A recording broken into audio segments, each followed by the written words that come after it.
umpisahan muna natin mga kababayan. Dito po sa alyansa. Ano? Kasi sabi ko naman sa inyo, hindi ko lahat iboboto yung mga nasa alyansa. No? 5, 6 lang yata yung binoto ko dyan eh. Oh. At isa ho, mga kababayan, ito pong si Manny Pacquiao. Ayan. O, yung mga kakamping. Ano po? In-endorse din po ni Atty. Leni Robredo si Manny Pacquiao, mga kababayan. Bakit Manny Pacquiao, Mark? Boksingero lang yan. Sabi po nung walang alam o hindi alam kung ano ang background ni Manny Pacquiao, mga bossing. Nung tumatakbo pa lang ho yan, inaaral na niya at pinagtapusan niya na po, mga kababayan. Para naman sa ganon, pagpasok niya sa gobyerno, hindi siya aanga-anga. Di ho ba? Natatandaan niyo ho ba, mga kababayan, nung panahon po na kapag merong mga debatehan po sa Senado, sumasabay po yan. Di ba? Sumasabay po yan. Talagang naiintindihan niya yung ginagawa doon sa Senado. Mga bossing, yung Robin Padilla nga ho ng mga DDS na pinagmamalaki. Di ba? Sumasabay nga. Nagbabasa ng libro. Nagbasa na nga ng libro, mga kababayan, ay Diyos ko, hindi pala yun yung pinag-uusapan. No? Di ba? Shout out dyan sa mga nasa TikTok. Ang haba-haba ng binasa ni Robin Padilla, yung pala, hindi naman yun yung pinag-uusapan. Eto ano po ba ang plataforma de gobyerno ni Manny Pacquiao, mga kababayan? Doon po sa Team Suka. Ayan di ba Team Suka? Doon sa Team Suka, mga kababayan, ang tanging maririnig nyo lang po doon ay bring him home. Paulit-ulit po na iuuwi ang dating Pangulong Duterte. Kailangan iboto yung Duterte. Diba? Yun lang naman ang laging sinasabi doon. Tsaka yung mga paawa ho nila. Sila Bungo. Sabi ni Sir Randy Gorospe, mas maganda na rin si Pacman kasi isa yan sa bumatiko sa pamumuno ni Digong na pinagkakorap sa administrasyon. Lumaban to, no? Gulat yung mga DDS Pacquiao Eyes Housing Project in Pampanga. Isa lang ho yan, mga kababayan. Pacquiao House Abao Housing Project. Naranasan kong matulog sa kalsada. Ito po yung mga tao, mga boss chief sir, na alam po nila kung ano ho yung problema simula po kailaliman. Tapos sasamahan mo pa nung kanilang pinag-aralan, batas para sa mahihirap o batas para doon sa mga kababayan natin walang tinitirhan.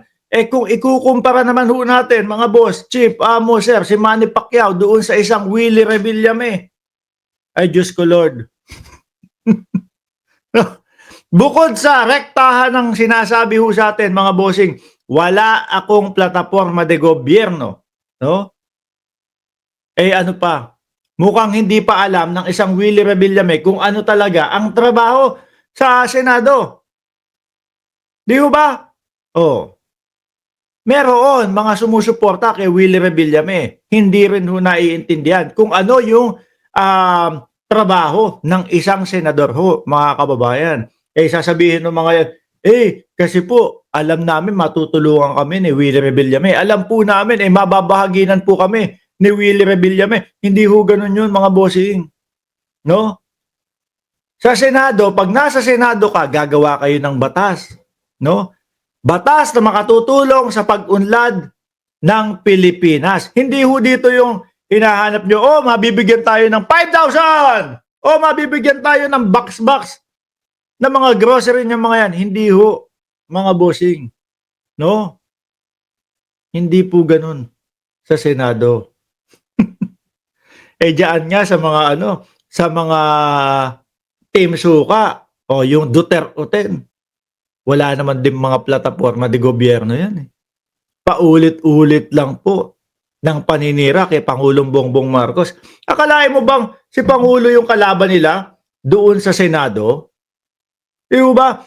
Araw-araw ang banat nila kay Pangulong Bongbong Marcos, Yung tipo bang, naku kapag ka etong si Bongbong Marcos binanatan natin at nasira sa taong bayan, eh makakakuha na tayo ng spot sa Senado. Eh ano po ang nangyayari doon sa kanilang kandidatura, mga bossing? Hanggang ngayon naman ho, nasaan sila? Nasa top 20, nandoon pa din ho sa dulo, mga kababayan. Sabi ni Marijo, bigyan ng jacket yan! O giling-giling. Di ho ba? Sabi ni Dien, di na natuto kay Cayetano, 10K. Oo. Di ho ba? Sabi ni Rodel Santos doon sa comment section sa TikTok, bakit nakapilter yung comment? Nabasa ko nga yung comment mo dyan eh.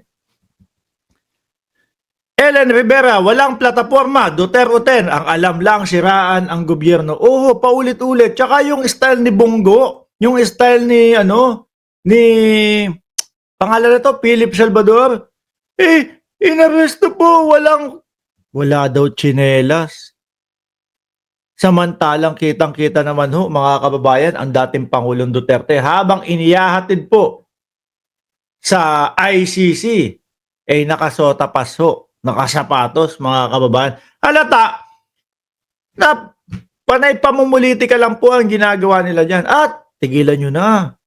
No, yung pinagmumukha nyo o yung ipinamumukha nyo sa taong bayan na si Pangulong Bongbong Marcos ang may dahilan kung bakit nando sa ICC si dating Pangulong Duterte. Di ba? Mga kababayan, paulit-ulit, si Bongbong Marcos, eto kasing administrasyon na to. Sabi ni Jimmy Bondok, eto kasing administrasyon na to, masyadong minamadali ang pag-aresto sa dating Pangulo. 2017 pa may reklamo dyan na minamadali, di ba? O, yan po ang Manny Pacquiao, mga bossing, ibinoto ko po yan. At meron pa hong isa, mga kababayan. Ang isa pong itinala ko no, sa aking balota, yung Abi Binay, mga bossing, nasan ba yan? Ito yung Abi Binay. Yung Abalos, oo, nandyan na yan. Tito Soto, given na yan. Diba? O, ito yung Abi Binay, mga bossing. O, yan. Diba?